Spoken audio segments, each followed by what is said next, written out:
Welcome to another episode of the BCRC show. I'm your host, Dan Ray, and I'm joined today by Chris Sankey. Chris, thank you so much for coming on the show.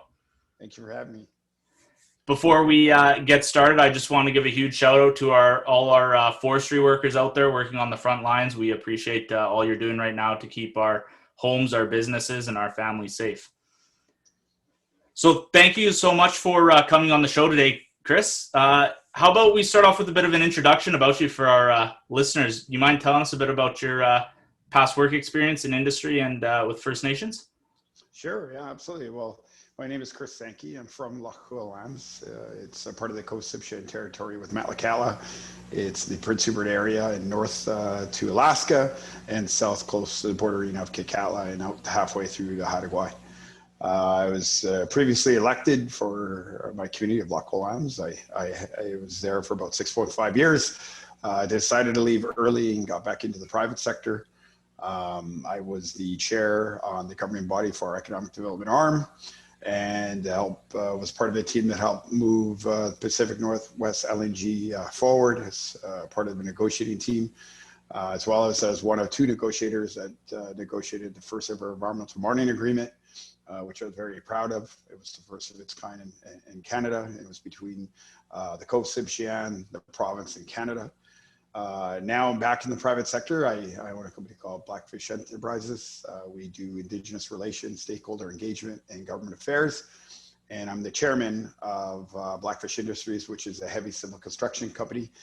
We just recently formed a JV with Shoreline Pipeline Projects as integrity. So heavy civil integrity made sense. So we decided to form that company. So we're quite happy with that. A lot of work ahead, and it's been very busy. So for sure. It's great. Sounds like you've got a broad range of experience across industry there. So.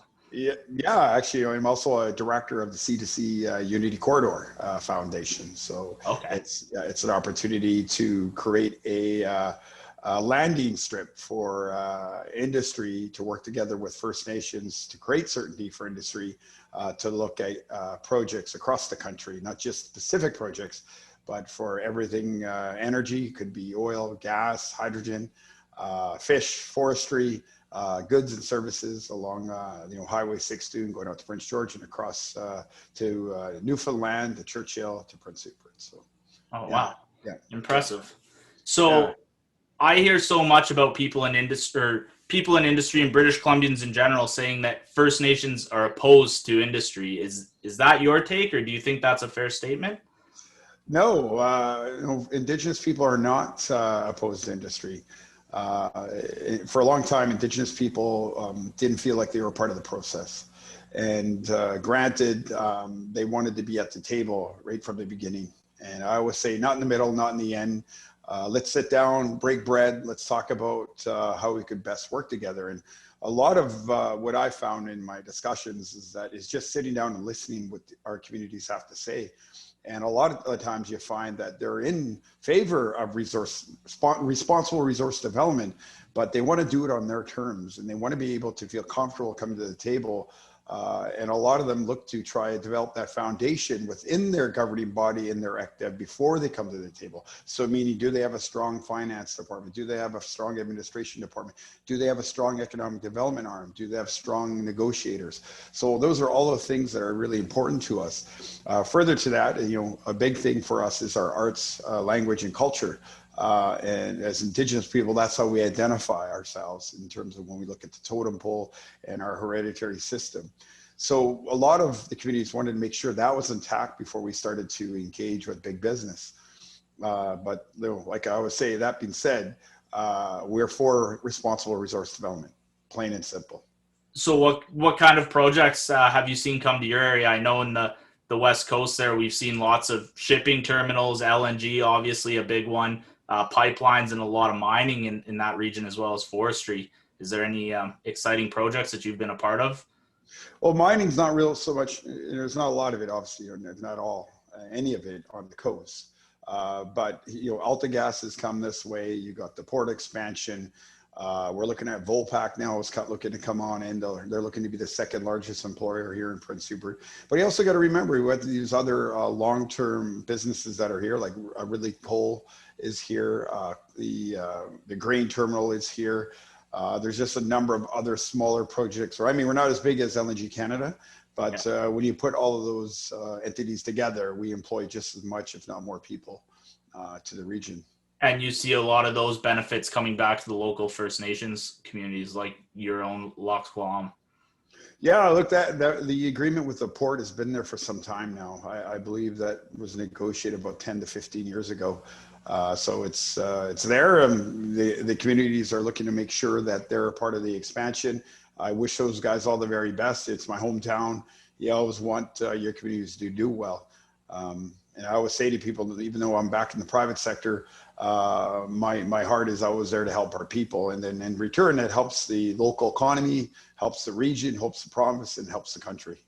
Right on. So when you are looking at these projects for the benefits of your local communities, obviously environmental concerns are a huge part of what you look for. How do you balance that out between job creation and prosperity for the local communities? Well, you got to engage with our stewardship offices early. It could be stewardship or fisheries, and make sure that data collection is there, and engaging with their fisheries department, because who better to know the area than our fisheries and forestry department? For sure. They know where to go. They know where the sensitive ecosystems are. They have tons of data for previous proposed projects. All that has to take into place, and making sure that we mitigate all the risk towards the sensitive ecosystems, making sure water is protected, certain bodies of water where we like to get our fish and shellfish, making sure certain areas are protected, parks, and then providing that knowledge with industry. And then in return, industry provides that expertise around the energy sector. And so when you combine modern day technology and technical information with our history and knowledge of the territory, it makes for a good fit.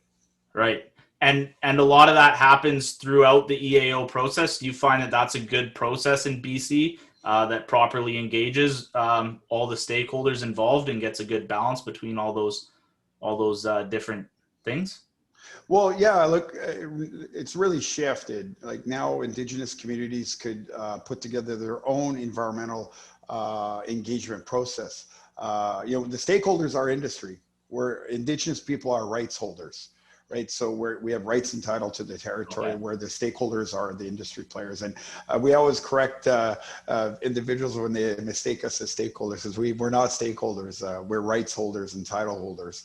And some of us follow a strong hereditary system. And I think right now what our people want to see is more hereditary involvement. So there's a lot of work ahead of the communities to make sure that happens. It's going to be a long time before that does, but I'm hopeful in my lifetime the hereditary system will have a seat at the table to see what's best for our people. So do you think that's something that needs to change internally within each First Nations, or are those laws and regulations that need to change at the provincial level to help accommodate that? Well, just for each community, right? So not one community is all the same. We do have, it's called our ADAL, which means our laws. So we try, I know what our communities are trying to do is they're trying to tailor that knowledge in our history and our laws to incorporate these opportunities. So incorporate our laws and culture into these opportunities with industry. I believe that's what the communities are trying to achieve. It's not going to be easy. It's going to be a long, long process, but I believe we could get there. It's just got to be super patient. It's going to be a while. Yeah. We see some in the news a lot. I'm not going to name any specific projects or communities, but we see a lot of that where it seems like the hereditary governance has a very different opinion on projects than the elected band members. Do you see that being a problem, or is that something that's internal to the community, or something that industry should be watching out for and trying to help accommodate? I think it's up to the communities to do that. I think industry, nobody likes to speak for the communities, nor should they. A lot of that was driven by the NGOs. Right. They caused a real rift between the elected body and the hereditary body, which was completely uncalled for. It did a lot of damage, unfortunately, and a lot of people got hurt in that process, all for an environmental agenda. But it has to be the specific to the tribal leaders to bring us together and sit down and figure out our differences, solve our problems, and move forward together. That's not up to government. It's not up to industry. But there's a real opportunity here for industry and government to help finance that process, because it's not going to be cheap. It's expensive. There's a lot in play. I always tell our people, we can't be afraid to accept money. We can't be afraid to talk about money, because in order for us to achieve such a governance, it takes money. Our arts, language, culture, our way of life costs money today. And they know that. Our hereditary system just wants to feel like they're a part of the process, that they have a say, that they're meaningfully engaged with the elected body. And that's important. It's important to me. I know it's been frustrating for a lot of British Columbians and Canadians in general to try and understand that. I try to tell people, don't try to understand it if you're not going to take the time to do so, because it's very complex. But in the past, we've been around for 10,000 years. We've been doing business for 10,000 years. With the residential school era that is still impacts us today, you're looking at 150 plus years of where we weren't allowed to do that. So it's not going to happen overnight. It's going to take some time. But look, there's some communities, including mine, that are trying to do that. I'll always wish my community the very best in hopes that we could get there, because I am a part of a hereditary system. I have taken over from my uncle's house called the House Wadzine. It means a person that enters quietly. I often ask my uncle if he was making the right decision. But that said, look, I'll always support anything that's going to help better our communities. And I know the hereditary system that would incorporate our culture and language, that's always a good thing. Right. I just want to step back for a second. You said, so these NGOs are coming to the communities and they're dividing them. Is that correct? They were. Look, Pacific Northwest LNG was no exception, right? It was really unfortunate the way that thing went. Lessons learned. Look, it was at a real sensitive site. Skeena River was right there, and there was a lot of debate on what scientific data was real and what wasn't real, and all these scientists and biologists had their fact-based opinion. I would say fact-based because they'd give us the facts and they'd give us their opinion. I'm no scientist, I'm no biologist. So we had to take for us at the time, we had to take the best available information and make a decision from there. Unfortunately, Pacific Northwest LNG, they bailed and they decided to pull the pin. But look, lessons learned. Never before in the history of Canada, there's been more support for Indigenous-led projects. And I think the NGOs are going to be taking a back seat here at some point. The only way that could ever happen is if the leaders, along with hereditary and our people, come together and respectfully ask them to leave. It's not right that these organizations think they could come into our territories and actually think they could have a seat and a say in a place they have no business being at. They need to respect that. They need to start respecting who we are as Indigenous people. Like we've been looking after the environment for 10,000 plus years. I think we know what we're doing. And it's now that corporate Canada is actually stepping up and really seeing the value in getting in and speaking with the communities early. I've noticed a shift. Look, back in the day, the resource sector in general was not good to Indigenous people. Now it's about partnerships, like meaningful partnerships where, we have a seat and a say and being able to dictate how best we're going to grow our company together and how best we're going to protect the environment and, change the face of our communities forever. I mean, it will be just unbelievable once we start working together. We could demonstrate that, then the world's our oyster. Right. You said you were telling your community to not be afraid of taking money. And I know that's a big part of it. A lot of people say, oh, industry is just jobs and it's not worth it for all the other risks that come with it.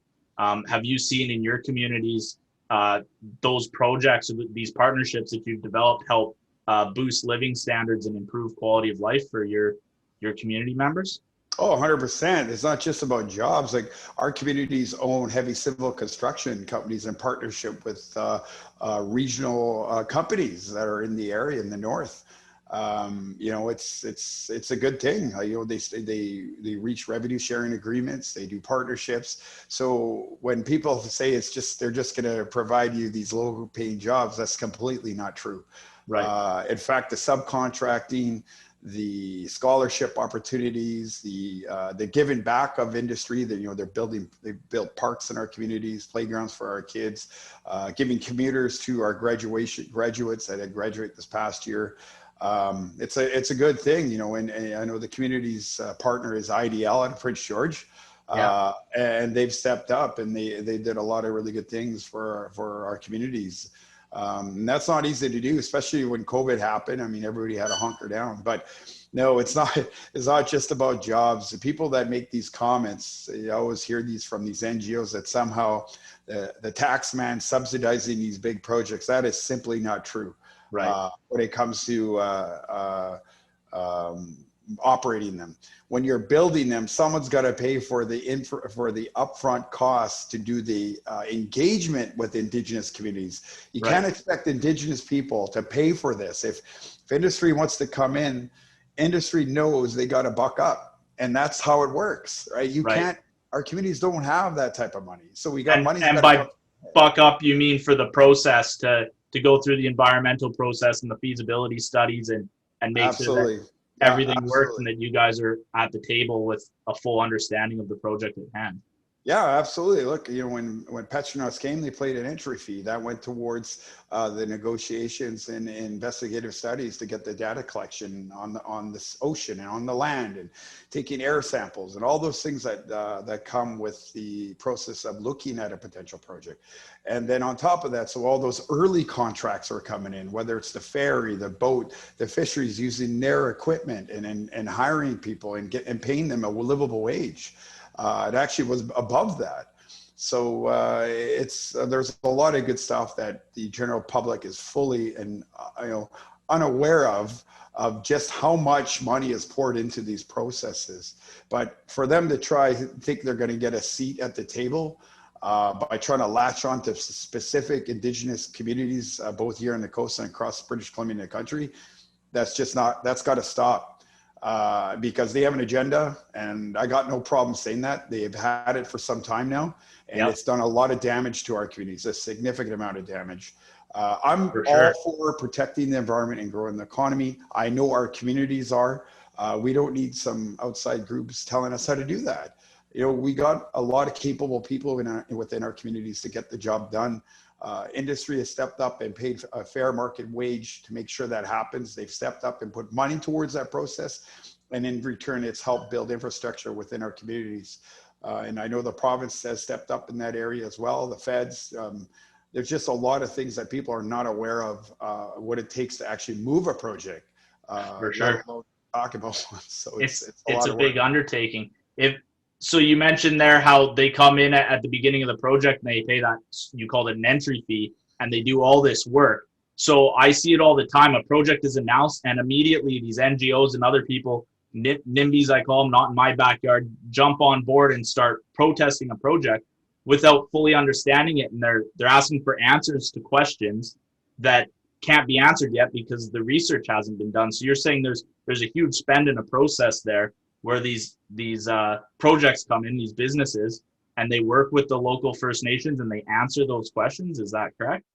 Yeah, they do. They get all that information directly from our fisheries department, for example, in my community and other communities, they call them stewardship offices. So it's not like they're bypassing us. That's Right. not that. First of all, that will never happen.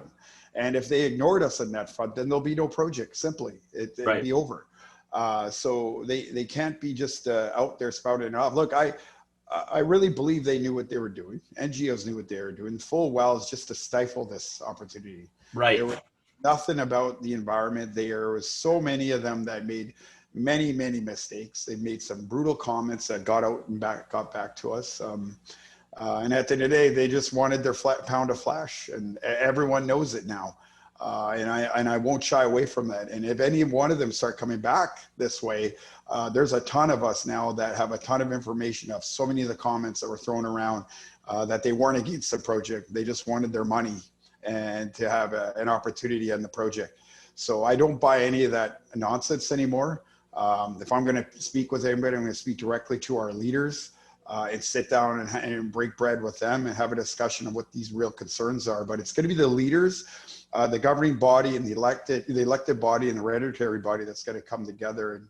And it could make for an unbelievable opportunity, not just for Indigenous communities, but for all Canadians and British Columbians. For sure. And when they come in and they oppose these projects, it sends a message not just for that project, but future projects and other proponents that are fearful of proposing a project for that very reason, that same backlash. Have you seen that, or proponents shy away from projects? Sorry, can you repeat the question? Do you see future, like you see a project come in, and when it gets so much backlash, do you then see that backlash have a ripple effect in future projects where you're maybe not getting opportunities proposed because people believe that that is an area that's not open for business, so to speak? Yeah, you're correct. Like, look, in the last few years, we've seen more investment leave British Columbia and Canada than in the history of our country. It's extremely frustrating to watch this. I was for Indigenous people, we always say we should have meaningful consultation. And I always felt that even though LNG Canada was moving forward, I really didn't believe that they got the support it deserved, even though they did get support. Do you know what I mean? They have big support from Haisla locally, correct? Yeah, they had a lot of support, but I think our governments need to wake up. More and more Canadians and British Columbians are finding out just who's in government and who they used to be connected to. Look, let's be honest about it. So many of them that are in politics today have come from an NGO background with an agenda, and they got to stop catering to their specific voting base. That's not how this works. And the tides are turning. I know in the conversations I've had with several leaders, and many of them, even those that were opposed to development, have said to me they're tired of this nonsense. That sure. let us solve our challenges and our problems onto our own. We're more than capable of sitting across the table with other nations. We're more than capable of sitting across with government and industry. They just need to leave and stay out of our business. Right. It's simple. And you know what? They're not going to. What's going to happen is they're going to try. They're going to try latch on to specific leaders. They're going to try latch on to specific areas. But at the end of the day, they're not going to have a say. They won't. Right. And it's going to be the leaders that, like I said, the communities themselves are going to get enough information, and more information is coming out. I know there are a lot of people just waiting to see what these guys are going to do next, and then even more information is going to come out, not just on the organization, but specific people within those organizations and the agendas they've had for the last 5 to 10 years. And so I'm just fed up with it, and we got to move on from that. The Fed's got to recognize the damages that it's created. I mean, when you take a look at Pachiya that just happened, I mean, first it was oil and gas, then there was fish farm in the ocean, and now they're saying forestry. They weren't going to clear cut anything down in Pachiya. In fact, it was a very small amount of cut block that they were going to receive. And whatever challenges they may have internally with their elected body and the hereditary system is none of our business. Right. And if they want to go down and cut down a stick of tree, that's their right. It's their treaty. They have a right to go do that. If they want to cut down some old growth for cultural purposes, which that was the case, it might have been 1 or 2 trees, and that's their business. Right. Who am I and who are we to go into somebody else's territory and try to tell them how to manage their resources? Right. It's ridiculous. And I get very passionate about this side because I've seen the damage these people have done. And then they leave these camps in an absolute mess. They say they're about the environment. When you go take a look at the camps and places they've been, it's actually, it's gross. It's disgusting. Yeah, it's a garbage dump. It's a dump. And so you can't tell me you're about the environment when you're living like that. I mean, homeless people did better than that. I mean, it's just ridiculous. And so I pull no punches with these individuals. Right. They've done a lot of damage in the past. And so now it's time to just move on. Indigenous people are going to have the greatest opportunity for the next 50, 60 years An individual just got to get out of the way and let it happen, because we know what we're doing. We have a lot of capacity. There's still more capacity that needs to be done within our communities. But we're definitely ahead of the game. If you compare us from where we were 10 years ago to where we are now, we've come leaps and bounds. And that comes with support of industry, right? Of that money flowing into those communities, those projects that employ locals and give opportunity where sometimes in these remoter communities there isn't much. Yeah, absolutely. Industry pays all that. Right.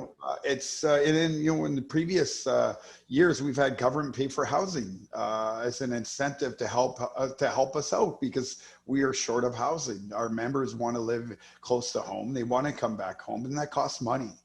And so it's only right that both government and industry step up, and they have done so. So this notion that somehow Indigenous people are forgotten and pushed off the side, that's simply not true.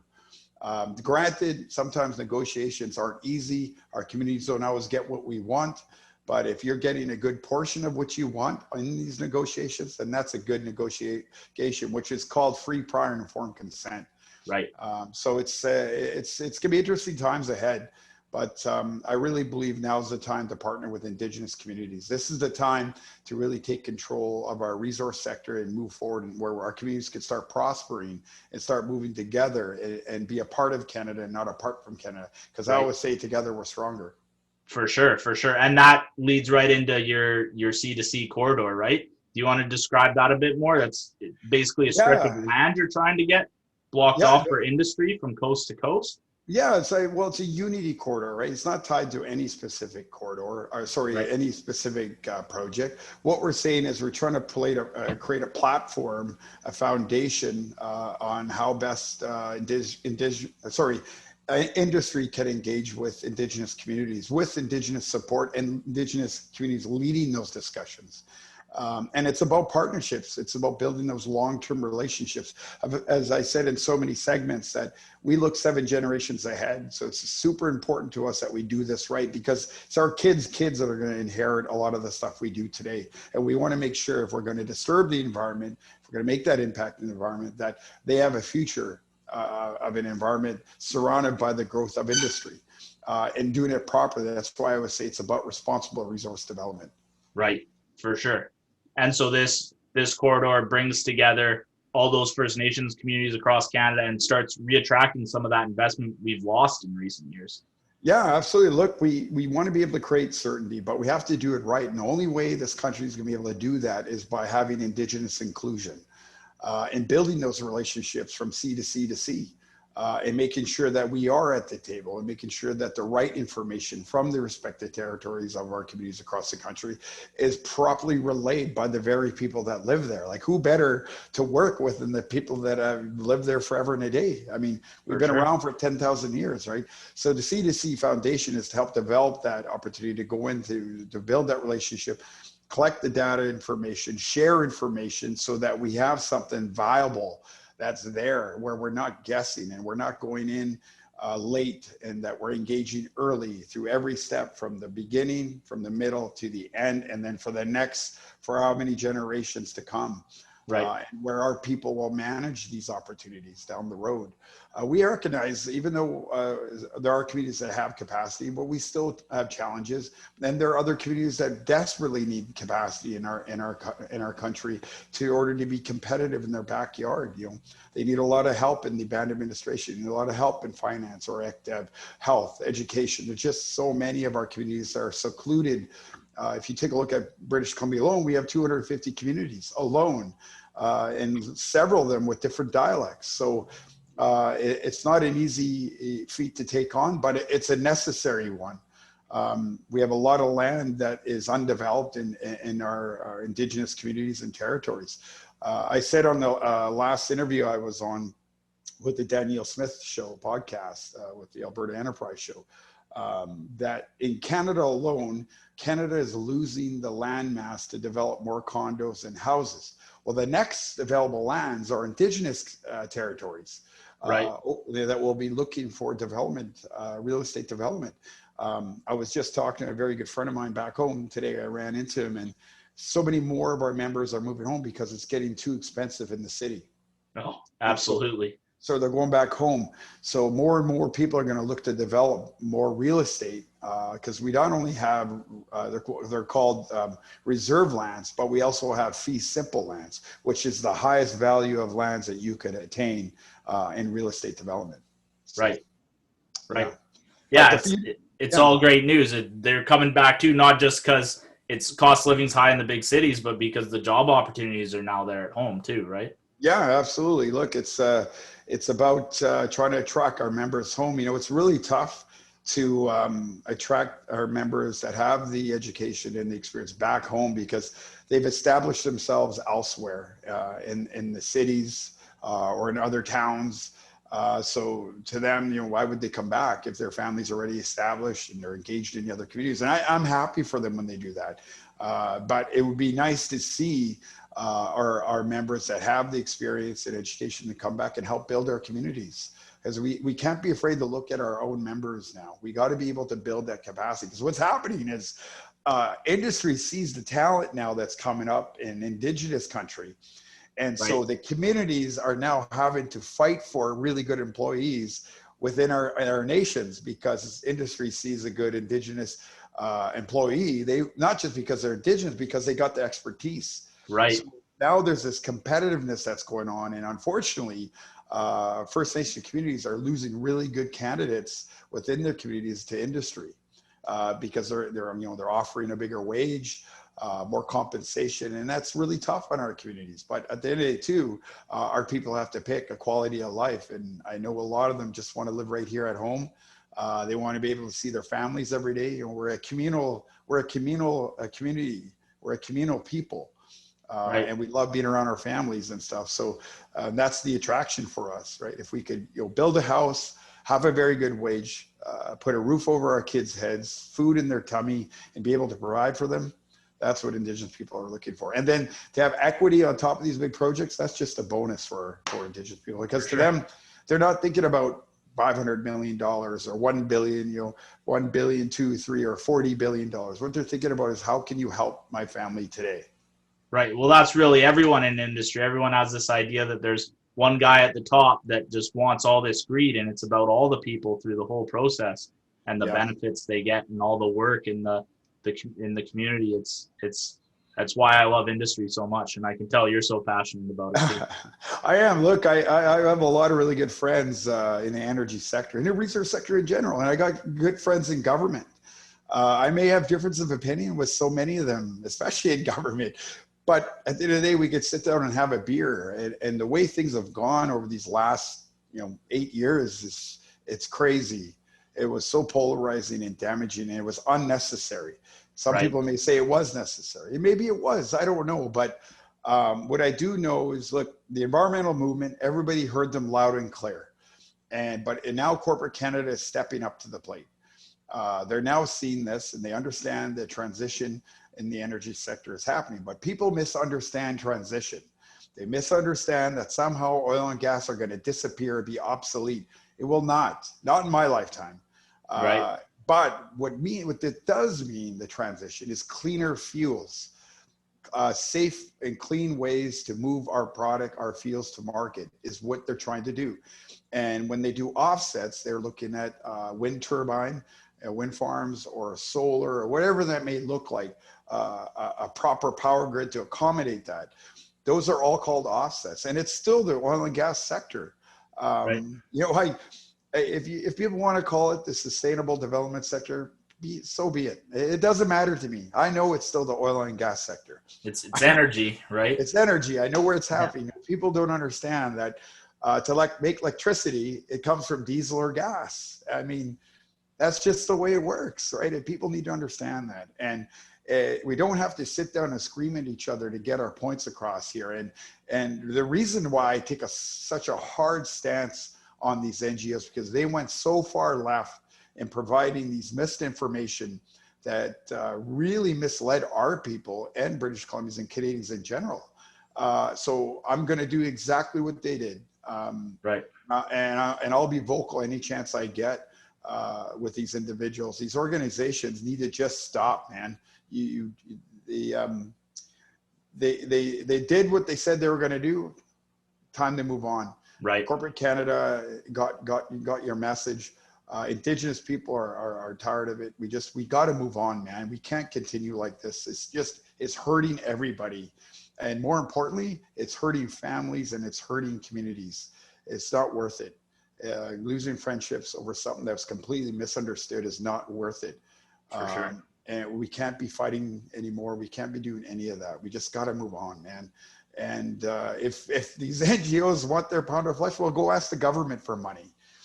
Since they seem to think that the government's pouring out all this money all the time to us for free, well, then you go ask them for money. Right. If that's what you think. If you think industry's bypassing us, okay, then go to the government. Go get your pound of flesh from them. But leave us alone and let us work with industry. There's going to be a real partnership coming up with the managing lands with government. And the NGOs just got to move on. Like this is actually already happening. It's happening already. Well, that's why the BCRC is here. We want to bring balance back to the conversation. We need to look at the whole picture and not just one group and their opinions, and properly understand these projects and the risks. And that's why our slogan is, why should you care? Because it's important for all British Columbians to understand these issues and make sure that they understand what they're opposing before they jump on that bandwagon. So look, there are Indigenous people that do oppose industry. It's okay, they have a right to opinion, but don't use what's happening is the NGOs have latched on to individuals in all of our communities right across the country, and they've been able to get their narrative out. And it's been very frustrating because mainstream media seems to always latch on to that, and it's always incorrect. It's no different with the UN. When the UN didn't even know for CGL had locked up all of those agreements. It's nonsense. I just hope that as we move forward with reconciliation, that this comes to a head and it comes to an end, because economic reconciliation is what I'm focused on. I understand the need for revenues. I understand the need for job security. I understand the need for food security. And that's going to take economic reconciliation to make that happen. We want our arts and language and culture to come back. That costs money. And if we could provide our own sole source revenues that could pay for all that, well, having to rely on a third party, we're in a way better spot. And now we're meaningful members of Canada. And now we're a sovereign nation. Now we're Tsimshian. Now we're Haida. Now we're Nisga'a. Now we start to come together as Indigenous people in this country. We can build those partnerships across different lines. It's no different than trying to build a relationship across party lines. Right. I've always said, and I got this from actually a friend of mine, Brett Wilson. He actually mentioned it one time at a conference, and it made complete sense to me. We're losing the art of critical thinking. And people just jump to the conclusions right away because they see something on Facebook or Instagram or Twitter without even understanding the facts, or even put some thought into what it is we're trying to achieve as Canadians and how we're going to move this economy forward. They just assume the worst in industry, and that's not the case. I work with industry. I work with the Indigenous leaders. The last thing Indigenous leaders want to do is destroy the earth on behalf of development. Industry is stepping up to do carbon capture. They're doing many things to help mitigate risk, to move our product to Tidewater. If you take a look at the Trans Mountain pipeline, the pipe was built 60 years ago, and it was called a batch pipeline.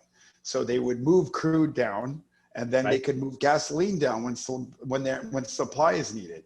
So, but this next pipeline, it's all crude that's being built beside it, and they'll still can move gasoline, which means it could help bring our gasoline prices down. So there's all those things that are happening in order for us to live and not be energy poor. Right. When people look at this transition, if you think you're going to get rid of oil and gas, well, be prepared to pay astronomical energy bills. I mean, that's just the reality of it. For sure. I just, Canadians, British Columbians got to understand, if you don't have these resources that we need so desperately to offset our electrical costs, we're going to be paying through the nose. And not just Indigenous people, we already are trying to get away from poverty. But British Columbians and Canadians will walk right into an energy poor economy. You can't do that. I mean, that's what it's all about. We have to come together and start promoting this industry, right? We have to be unified in our voice, and like you said, critical thinking. and understand what these projects are, what we do and don't want, and make sure that what we call the vocal minority or the silent majority stands up to the vocal minority. So yeah, look, they show up in their vehicles and their trucks. They do all that stuff. Like, they know what they're doing.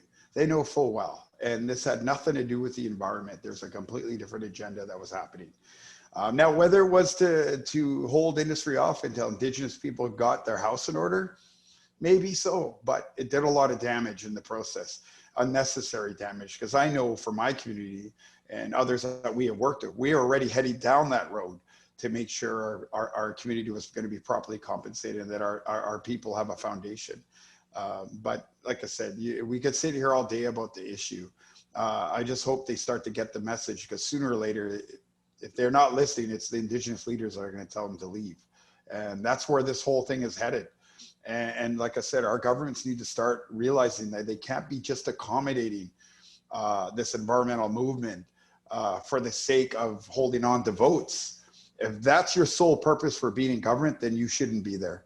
This is about all British Columbians. This is about all Canadians. This is about respecting everyone's right to have a livable wage, respecting our communities that want to thrive and prosper in our province. It's so important to us because we're sick and tired of standing in the sidelines. And those NGOs did a great job at sidelining in all of our communities. And that's wrong. And the government needs to recognize that. And those that came from the NGO background, you need to understand, you don't just work for these people anymore. You work for all British Columbians. And I'll continue to say that. I have a lot of friends that have worked in the NGO world. I could sit and have a conversation with them, and they understand, their colleagues that are out there are making significant damage. It's hurting our communities. And they too disagree with it. So I guess what I'm saying is not all NGOs are bad. There's some people I know that work in that world, and they're doing a wonderful job, and they get it. But there are others which is a small minority, that has done a lot of damage, and they need to stop. Like I said, I'm not going to stop saying that. And I'll always say this, is that we're together, we're stronger, but respect the territory of each individual community. Perfect. Well, that's a very great place to leave it here, Chris. Thank you so much for your time coming on the show today. Thank you so much. Thanks for having me. For all our viewers watching, if you want to support the BCRC, go to www.thebcrc.ca, or you can sign up for membership there, or you can check us out on Facebook, send us a like or a follow, or Instagram and LinkedIn. Thank you very much for joining us, Chris, and we'll see you next time on the BCRC show. Thank you. Thank you for having me.